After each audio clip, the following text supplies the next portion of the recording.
Šogad tiek svinēti 94 gadi kopš neatkarīgas Latvijas dibināšanas. 18. novembris paver plašas iespējas, kā svinēt šo notikumu.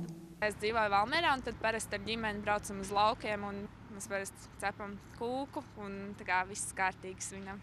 Staro Rīgu apmeklējam, kas varbūt nav tik daudz saistīts tieši 18. novembri, bet arī salūtu un koncertu arī, protams. 18. novembra svētkus mēs svinam ģimenē, kā katru gadu. Pulcējamies mēs ģimenes lokā ar vecākiem, ar bērniem, klājam galdu, gatavojam ēdienas latviskā stilā. Galds arī noformējums ir atbilstošs Latvijas svētkiem, tad Latvijas karoga krāsās ir galda klājums. Un tad visi kopā dodamies skatīties salūtu. Arī citviet pasaulē latviešiem būs iespēja pulcēties svētkos. ASV, Lielbritānijā, Īrijā, Vācijā, Austrālijā un citās valstīs tiks rīkot svētku pasākumi, dievkalpojumi un koncerti. Medmāsa Dina, lai arī svētkus nesvinēs, jo viņai šajā dienā jāstrādā, tomēr labprāt apmeklētu latviešu organizētus pasākumus Mīnhenē.